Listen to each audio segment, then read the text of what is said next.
I think I knew I wanted to be an actor since I was something around 8. I went to see my dad in a play in suburban Detroit, Michigan. And it was some outdoor theater, the St. Dunstan's Theater Group.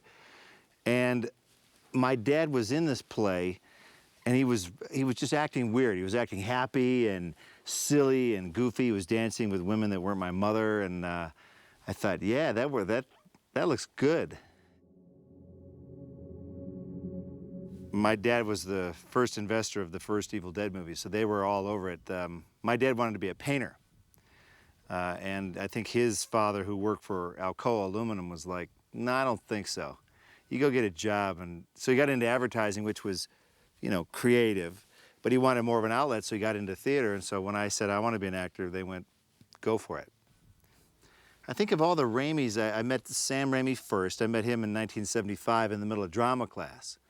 We were both doing pantomimes, and I thought his sucked, and he thought mine sucked. So we talked about how each other's pantomimes sucked and how to improve it. And then we just got to talking, and he said that he made little 8mm movies in his neighborhood, and I work with a group of guys in our neighborhood. And so we started to hook up on weekends and bring each other's stuff. Some guys had cameras, other guys had lights and costumes. I had costumes because I had access to my dad's theater group. I had a key, so I could get in and rip off military outfits and bring them back on Sunday night, and it was perfect. So then I met, of course, Sam's younger brother, Ted, who I used to babysit and take to cello lessons. I guess if I wanted to eat at the Raimis, I had to do something. So. And then Rob Tappert I met about 1978 when he was going to Michigan State with Sam. I think Sam Raimi met Rob at college, and then I met him just working on a couple Super 8 movies, including one that Rob Tappert starred in that he'll never star in another movie ever, but hopefully it gave him renewed respect for actors, called The Happy Valley Kid, about a student who's driven insane, a college student. And Sam and Rob made a bag full of dough off that money in college, off that film. Yeah, there was another character, Scott Spiegel, who was also involved in the early filmmaking stuff. So it was Sam Raimi, myself, Scott, and really about 3, 4 other guys, John Cameron, guys who are still working today in the industry. I think I was working with Scott Spiegel first because it was all about neighborhoods. You met the guys who were in your neighborhood first. So Scott was a big fan of the Three Stooges. So there were a lot of Three Stooges ripoffs. And then I met Sam, and I told Scott, hey, this Sam guy is crazy. We should use him. You know, he'll do anything, stunts or whatever. So he would come involved. I think Sam's first thing was like around 75. We brought him in as like a bit player. And we thought, yeah, this guy's good. He'll take a pie in the face or whatever. So then we expanded, and we got more serious. I don't think any of us went to the prom because we were, I think, shooting a Super 8 movie that night. It was way more interesting than Chicks. I mean, it's different now, but yeah, we did all these Super 8 movies pretty much. I mean, Scott was making movies since the late 60s. I started doing little frame-by-frame animation in the early 70s, and Sam was doing magic shows, and it was all in the suburban Detroit area. And it carried through till about like 78 or 79, and then we finally decided, well, we've done so many of these stupid movies, like 50 different movies, let's make one professional movie that we actually try and sell. We never sold the other ones because we couldn't. We ripped off the Jaws music, and you know, every composer in Hollywood would be after us if we tried to sell them because we wanted to make our movies with the coolest music. So we ripped off from the best. But we figured since we want to finally make one for real, it was a whole new ballgame. So that was the first Evil Dead. The Evil Dead was a very grueling shoot. It was a 12-week shoot. It was only supposed to be a 6-week shoot. But we just had no idea what we were doing, so it went horribly long, mostly night shoots. Probably the worst night was, I had a problem with the fake blood. It was all Caro syrup, so it was sticky. When it would dry and congeal, and if I wanted to readjust my shirt, I'd take a whole shank of hair with it. So there was one time shooting all Saturday night, since we shot at night. Come Sunday morning, we're in, you know, Morristown, Tennessee, the buckle of the Bible Belt, And people were going to church, and I couldn't sit in a car because I was covered with fake blood, and I couldn't take my clothes off because it was stuck to the hair of my. So I just got in the back of the open bed of this white pickup truck that we had, looking like a Charles Manson killer, going past everyone on their way to church, you know, waving, because what are you going to do, you know? And they're like, oh my God! And it was a horrifying. And then so to get the clothes off, I just turned the hot shower on and walked into the shower with all my clothes on. It was the only way to get the clothing off. But it's a glamour, that's what I'm in it for. There's a lot of urban myths that went around, and a lot of them were perpetuated by us about what happened to me during the making of Evil Dead. We told one lie that really worked for years and probably perpetuated even the question of whether I broke my jaw or not. And that was, the end of the movie is a really cool shot where this evil POV comes racing through the woods, goes all the way through the cabin, through all these doors, and then spots me outside, comes racing up, all the way up to my face, and just we cut to black. And it's a cool ending for a movie. And we had to figure out how to get that shot. And it was a difficult shot to get under any circumstances, but we decided just to lie about how we got it. So we said that it was the very last shot we were going to shoot chronologically, because we knew someone was going to get injured. So it was Sam on a motorcycle. We mounted the camera on a motorcycle, and he just raced through the doors and just slammed into me, and that I chipped a tooth, and you know, I think I cracked a couple ribs, and Sam hurt his knees, and we wrecked the camera and got sued by the company. So we made up a bunch of good lies, and it took a while. It took about 10 years to get out there, and then finally it circled back around of, so we hear you. I hear you lost a tooth. I hear you broke your ribs. I hear you broke your jaw. So Sam, and I think it's probably because Sam's been lying on the other end too. He's been telling his lies. I've been telling my lies, and no one will ever really know what happened. And now we just refuse to tell what happened.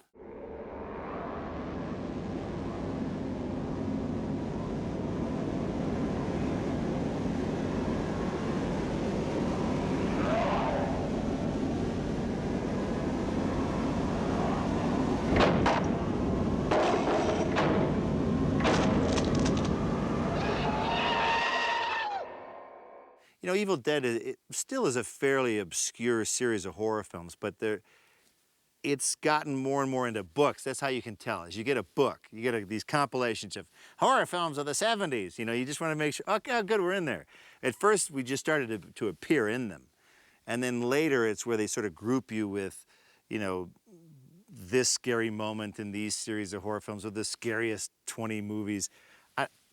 You just need a lot of time for that to settle in, because at first, to most people, it was just a cheeseball, low budget, really hard to watch exploitation movie.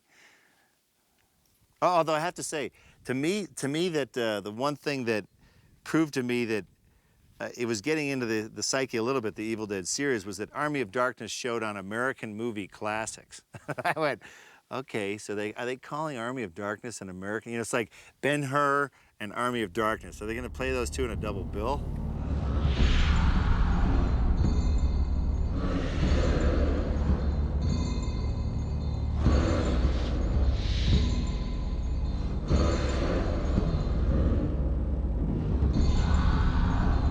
The shoot of Army of Darkness was fairly interminable as well. We found out later, we shot for like 103 days, which was the same shooting schedule as Back to the Future Part 3.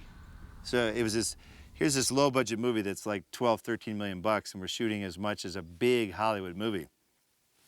It's really just the way Sam Raimi shoots.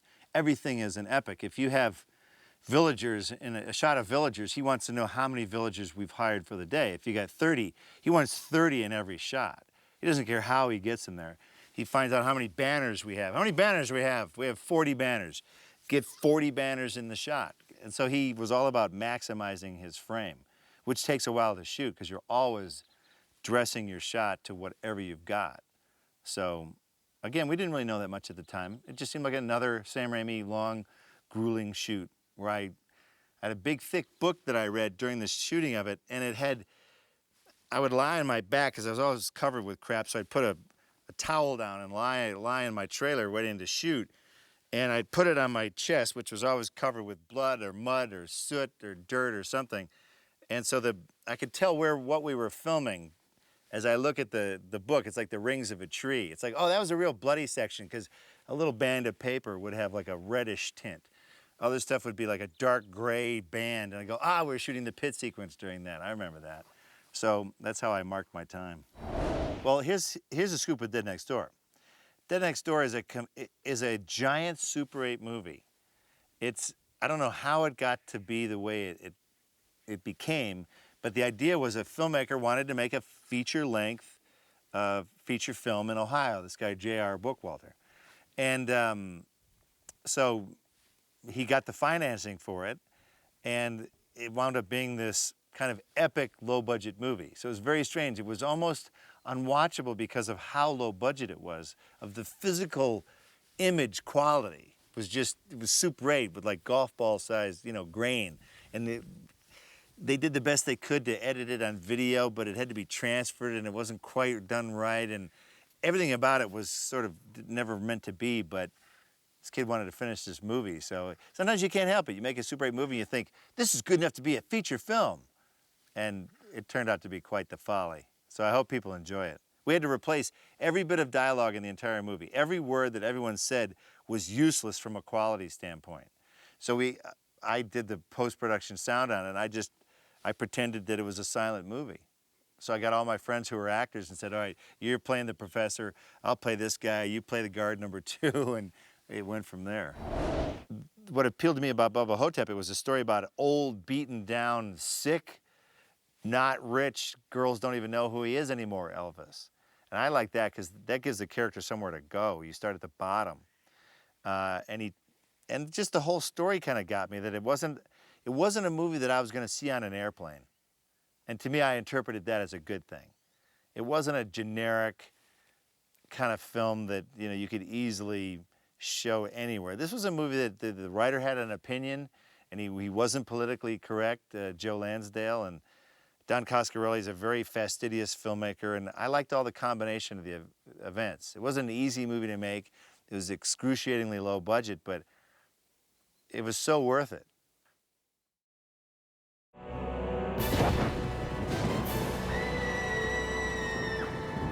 Man with the Screaming Brain is its own weird, twisted beast. That's something that I'm embarrassed to say. The first time the idea was given to my partner, David Goodman, was in a rowboat by a friend of ours in 1986. So by the time it comes out, it'll be almost 20 years by the time it comes out on DVD. And it got half financed, quarter financed, 2/3 financed, something fell out, I wasn't available. You name it, it happened. I'm gonna try and do some special stuff on the extras for the DVD to explain to people what a ridiculous journey it was. And then of course, I wind up shooting it in Sofia, Bulgaria, former Eastern Bloc country, in the summer of '04. So it finally got made, and we'll see what people think of that epic. What was rule number 1? Stay in the car. The original story was basically, a suburban banker who falls for this hot Latino woman, and he winds up getting part of the brain of a Latino street hustler, so he can speak Spanish, and he knows where he is, and it's a very strange fish out of water kind of deal.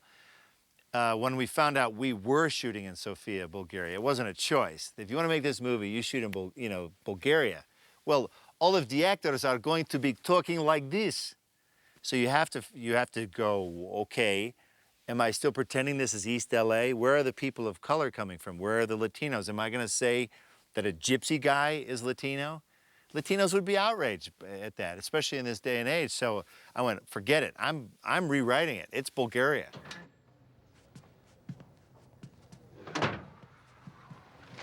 Excuse me. Sorry.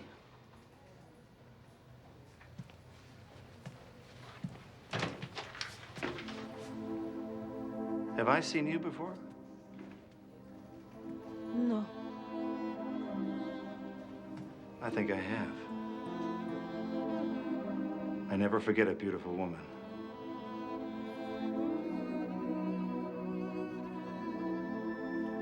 Have a nice day.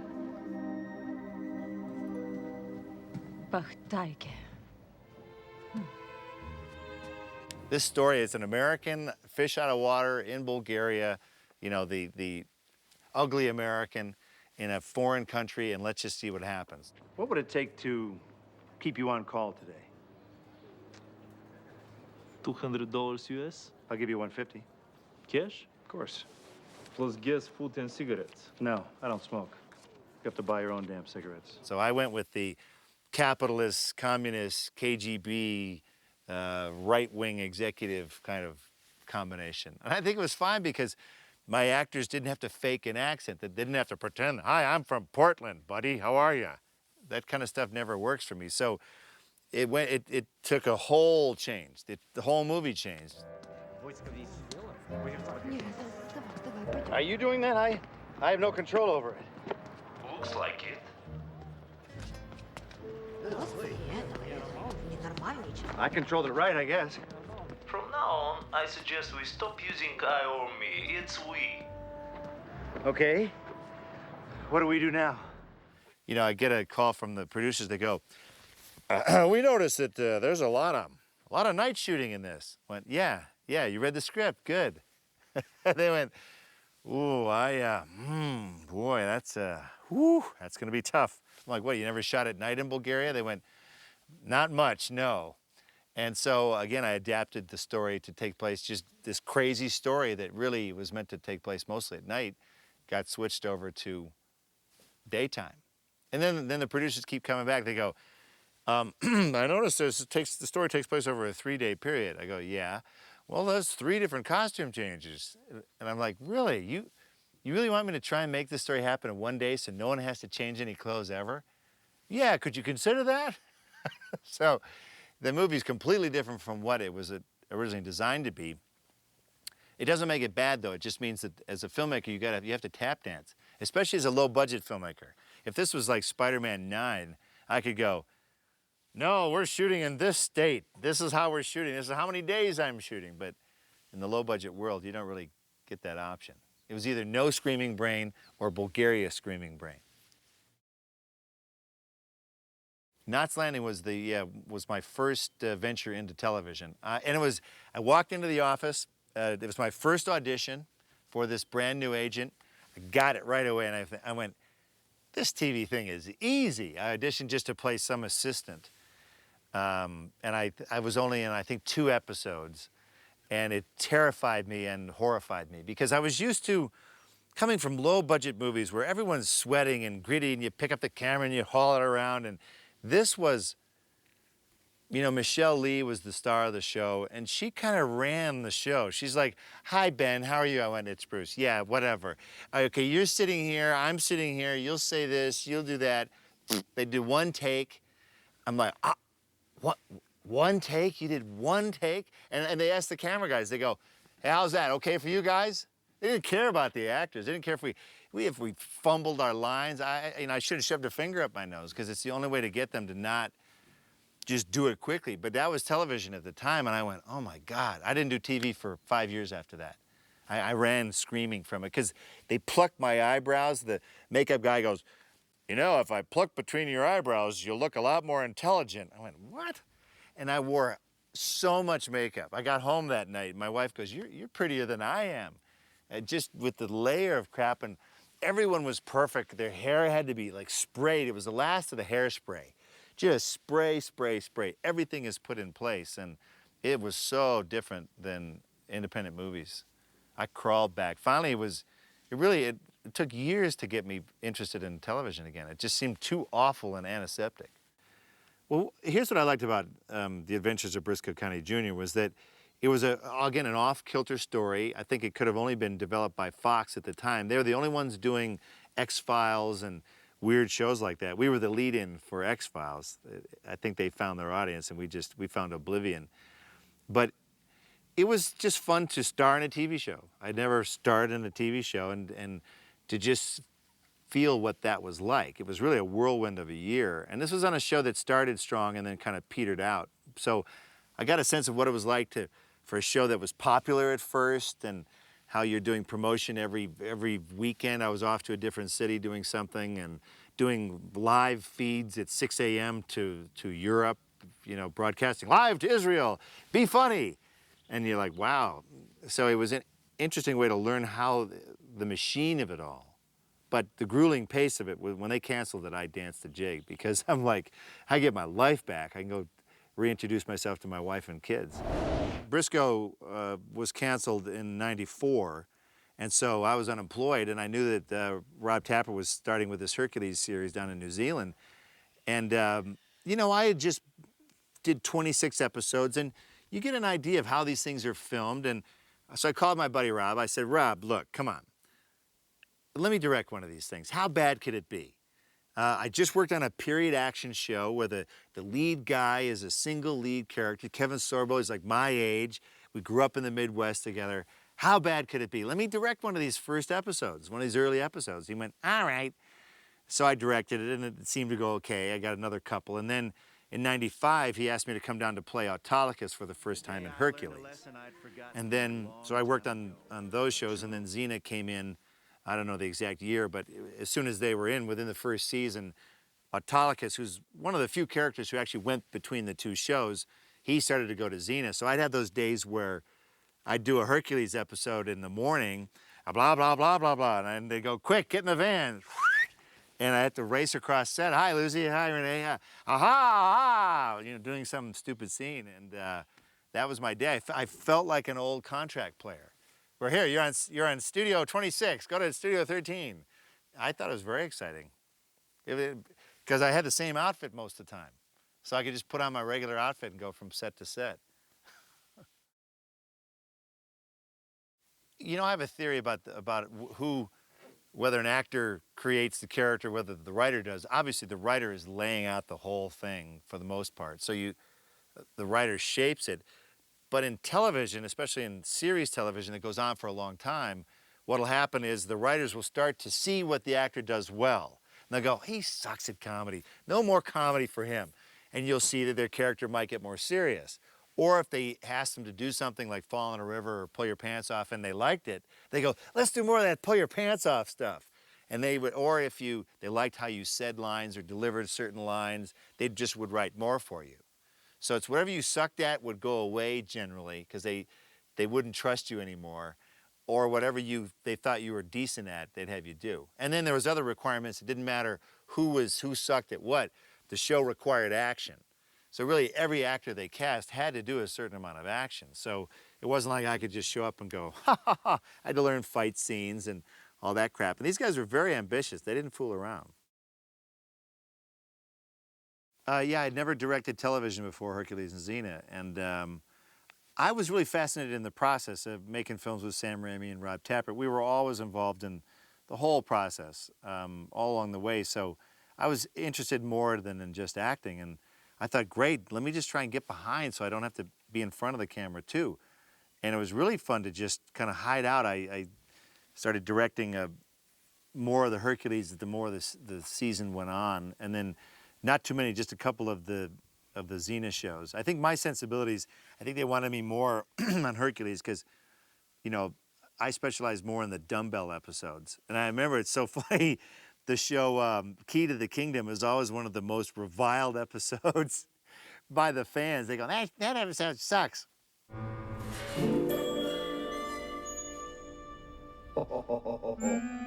Pearls before swine. Where are you, my little beauty? I'm like, shut up. I was brought in to do a dumbbell episode, so that's what you're gonna get. You know, I can't help it if the Xena that they aired just before it is, oh, Gabrielle, you're dying, or some dramatic thing, you know. This was called Key to the Kingdom about, you know, with a dumbbell version of the Meg character that Lucy played, and Joxer was in it. So if Joxer's in it, and I've known Ted since he was 9, there's no way that we're not going to do stuff. So I'm sure we got out of control and the fans didn't like it, but the hell with them. You'd be surprised what a young nubile guard will scream out when he's about To meet his maker. Yeah, well, you seem to have a talent. What's your interest in this? I worked it out. It's all even, Steven. I get half, she gets half, and you get half. Yeah. Ow! Just what I thought. It's hollow. Now, correct me if I'm wrong, but isn't Thrasos ruled by 2 extremely greedy warlords? Ormeston and this Kryptos character? How are you gonna get around them, huh? Hello. That's why Meg's dressed like Xena. Look, Joxer the Mighty brings Xena, warrior princess, and Autolycus, the king of thieves. AKA Mr. Stinky.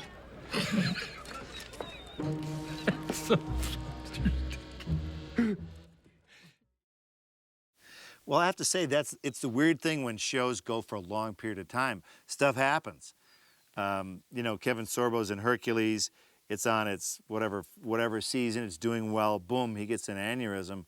And, you know, he saw the big light coming. So it was scary. So there was a period where he was not working, period.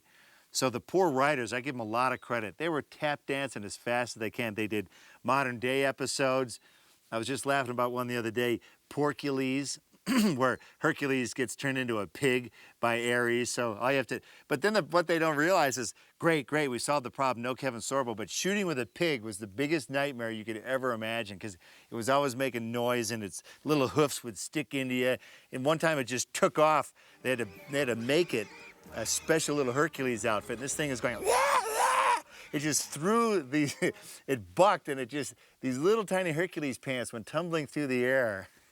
I mean, and they couldn't see, so Michael Hurst has to walk along with Hercules. They always do these, what they call a walk and talk.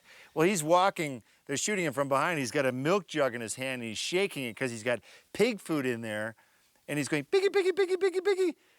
I mean, so they solved one problem, but created other problems. The same with Xena. Lucy was doing an appearance on Jay Leno. Horse slipped out from under her. She broke her pelvis. And here's a woman who's got to be fighting and riding horses and beating the crap out of men. And they went, oh, Lucy's down.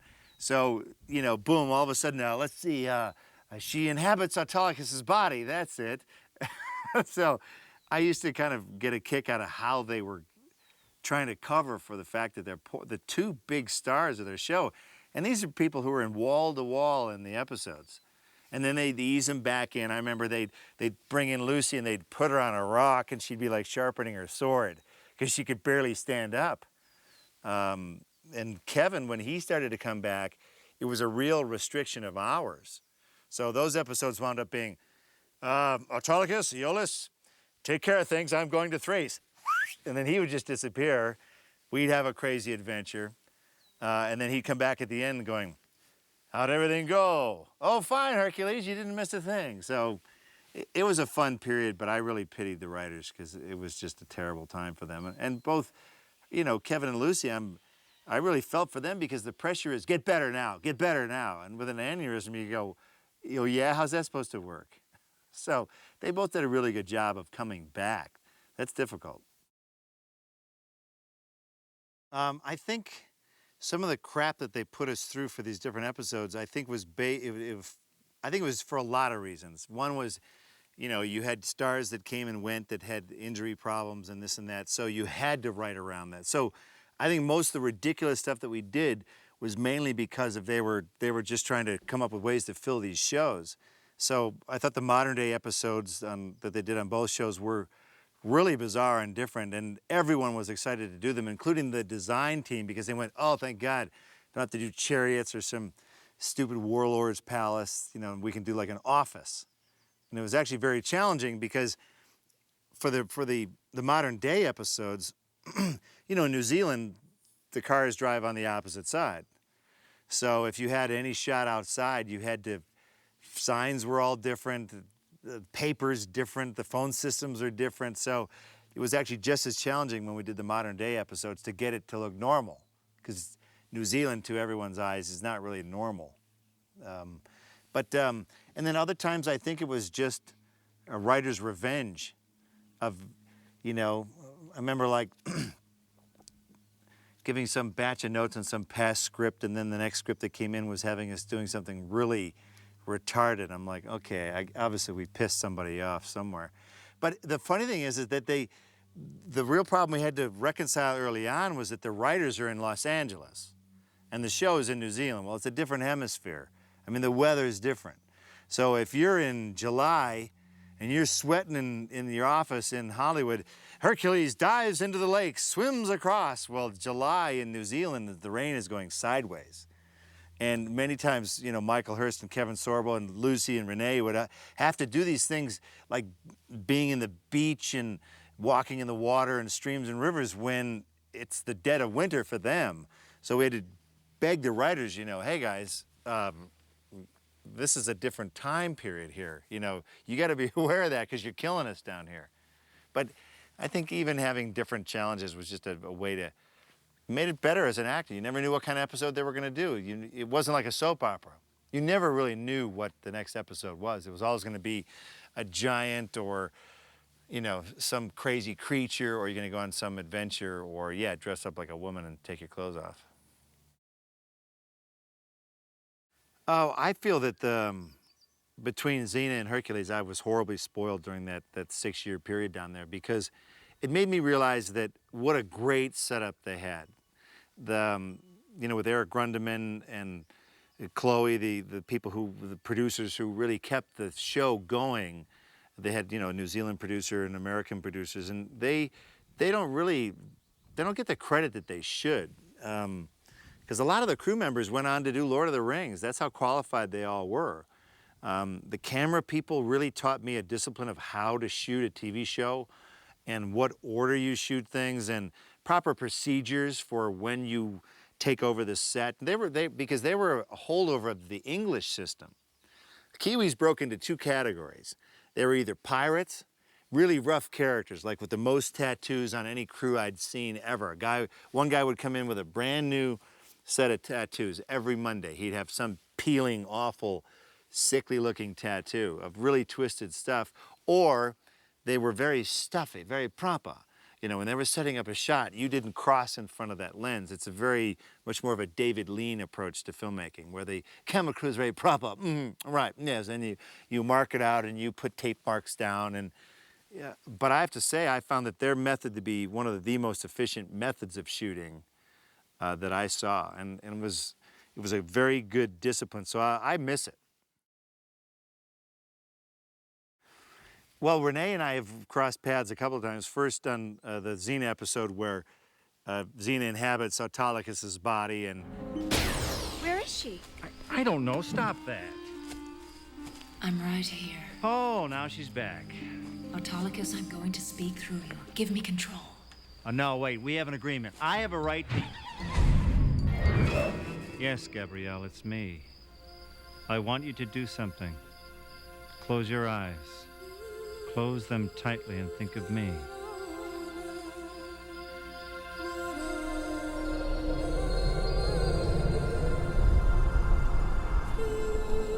Gabrielle. Gabrielle. It's me, I'm not dead. At least not completely.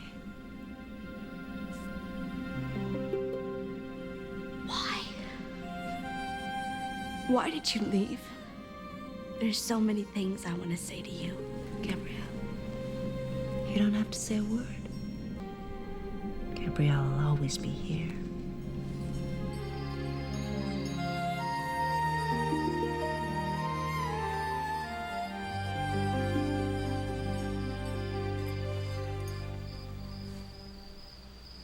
And they have there's a little kiss action that is sort of, can be interpreted however you want. But I got to put my hand on her steely bun. And I have to say, Renee was in very good shape. So good job, Renee. It was fun trying to squeeze your steely bun. Your steely bun was too steely. And then, yeah, just recently on this film called Alien Apocalypse, my buddy Josh Becker, who wrote and directed that, had done some Hercules and Xena as well. So we both were big fans of Renee, and I think she had a child and she was ready to start working again. And we thought she'd be perfect for it. So yeah, we got to make out, and Renee I'm a big fan of because, you know, it's funny, there's all these fight scenes and all these Hercules and Xena, and the lead actors have to fight, they all have to do fights, and she was the best of all of them, in my opinion. She learned her routines. She never hurt a stuntman that I know of. Because, you know, you're swinging swords and staffs. She had that stupid staff that you could take out half a crew if you did that thing incorrectly. She never forgot her routines. I mean, within a couple of takes, you could pretty much know that she got it. The rest of us, I can only speak for myself, would go clang, clang, clang. Oh, wait, don't hit me, don't hit me. What do I do next? Okay, then you'd back up and you'd do a few more swipes and then you'd somehow stumble through it. But she was always impressive because she took it seriously. And you'd see her off there practicing and the rest of us are, you know, cracking jokes and sitting in a chair. And then later we look like idiots.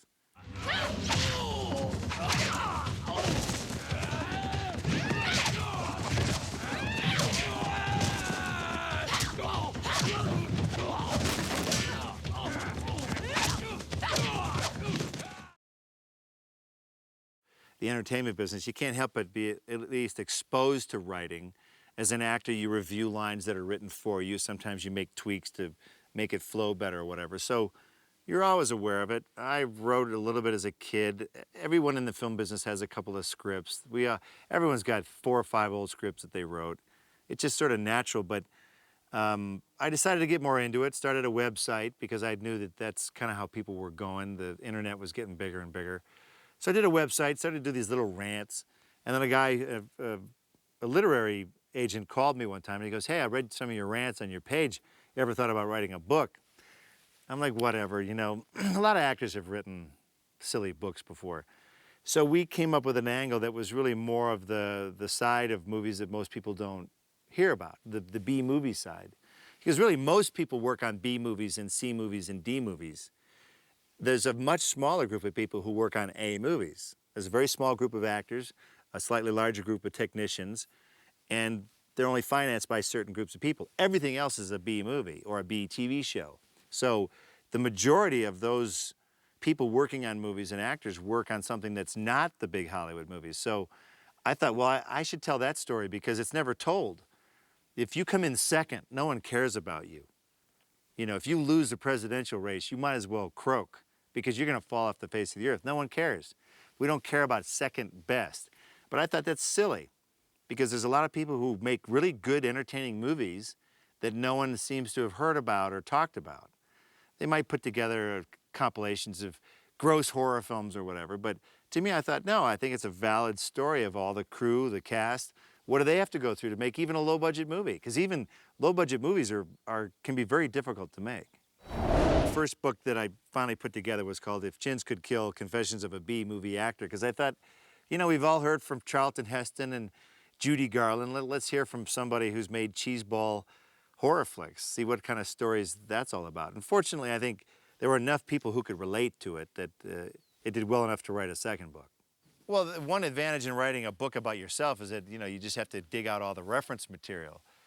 And then the trick is, what aspects do you tell? I didn't want to gloss it over. So if I got divorced or lost a job or sucked at something or we got fired off of something, there's no point glossing it over because I think people they get lured to Hollywood under false pretenses. Come on, you'll be American Idol, you'll be rich, you'll be famous right away, come here. And I think it's a tragic mistake. So I wanted to offer the alternative that's not so much it's a downer book, because I've managed to make a living, but it's also not what everyone tells you Hollywood is. There's no one waiting there with a sign that says, Bruce Campbell, waiting for you, Hollywood. They don't give a rat's ass whether you show up or not. Make Love the Bruce Campbell Way is the next book after Chins, and it's a chance to do some fiction. Because I got to thinking, well, I haven't done enough between the first book and I can't write another autobiography because I haven't done enough. So we decided to concoct a story that's fiction where I play myself. So it's a little bit of a mockumentary in book form. And having been in so many B movies, the book is about my chance to finally be in an A movie against Richard Gere, Renee Zellweger, directed by Mike Nichols for Paramount, produced by Robert Evans. It's a huge movie, and I get the third lead in it, and it all kind of goes to hell in a handcart. So I can't tell you anymore because I'd have to kill you.